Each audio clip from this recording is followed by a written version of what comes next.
కుసుమహర కుసుమహర కుసుమహర. ఈరోజు మనం చెప్పుకోబోయే అంశం అనన్య భక్తి. సంకలనము మాదిరెడ్డి హరనాథ్ గారు. శ్రీ గౌరాంగుడు ఒకసారి సదా రామనామమునే స్మరించుచున్న మురారి గుప్తా అని ఒక భక్తునితో, మురారి శ్రీకృష్ణుడు సంపూర్ణుడు, అతని అంశములే తదితర దేవతలు సుమా అని బోధించగా, మురారి గుప్తుడు తన గృహమునకు పోయి విచారగ్రస్తుడై నిద్రాహారములు లేక మరునాడు తిరిగి శ్రీ గౌరాంగుని దర్శించుకొని, మహాప్రభు, నాకేమీయూ మనశ్శాంతి లేదు, నేను రామనామమును విడువజాలకున్నాను అని చెప్పగా, శ్రీ గౌరాంగుడు ఆనంద పరవశుడై మురారిని కౌగిలించుకొని, మురారి, నీవే యథార్థమగు శ్రీహరి భక్తుడవు, నీ అనన్య భక్తిని శోధించుటికే నేనట్లంటిని అని చెప్పుచూ అతని ముఖముపై నీవు రామదాసువు, శ్రీకృష్ణుడు శాశ్వతముగా నీ వాడై ఉన్నాడు అని వ్రాసెను. కనుక యథార్థమగు మహాపురుషుడెవ్వరు కానీ మనము ప్రీతితో చేయు నామసాధనకు ఏ విధమగు మార్పులు కానీ ఆక్షేపణలు కానీ వచింపడు. మీదు మిక్కిలి మహాప్రత్యేక అభిరుచులను దృఢపరిచి మన అనన్య భక్తిని స్థిరపరిచి తన ప్రాణశక్తితో పూరించి మనలను ధన్యులను చేయును.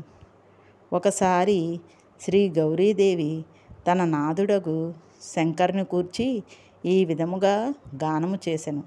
నా నాదుని శయ్యాగారము శ్మశానమే కావచ్చును, నా నాదుని పీతాంబరములు మోటుగా నుండు పులిచర్మమే కావచ్చును, ఇతరులకు ఇంతకంటే హెచ్చు ఆడంబరములు ఉండవచ్చును, కానీ నా పతి నాపై వర్షింపచేయుచున్న ప్రేమరత్నములలో ఒక రత్నముతో ఈ బ్రహ్మాండం అంతయు సరితూగదు అని కీర్తించెను.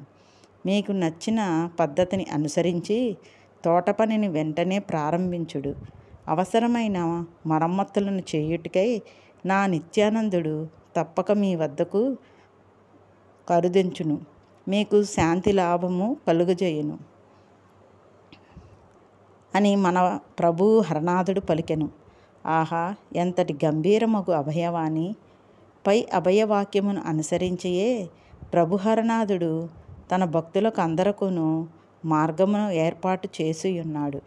ఆయా భక్తులకు ఆయా సమయములకు కావలసిన మార్పులను కూర్చి కూడా వారికి తగు ప్రేరణములను ఒసంగుచున్నాడు. వయసును అనుసరించి సాధకునకు అవస్థలు మారుచుండును. వారి వారి అవస్థలకు అనుగుణ్యమగు ఆధ్యాత్మిక ఆహార విషయములను గూర్చి ఎవ్వరికి ఏది శ్రేయస్కరమో, వారి హృదయాభిష్టం ఎట్లున్నదో ప్రభునికే ఎరుక. అలా అవసరమగు ప్రేరేపణలను ఒసంగి మనలను బ్రోచుచు అభయవాక్యమొసంగిన ఆ దివ్య తోటమాలియగు శ్రీ కుసుమహరుల చరణాలను విడనాడుకుందముగాక. ఆయన యందు పరిపూర్ణ విశ్వాస పాత్రులమై ఉందుముగాక. జై కుసుమహర. మరొక అంశంతో తదుపరి మరలా కలుద్దాం.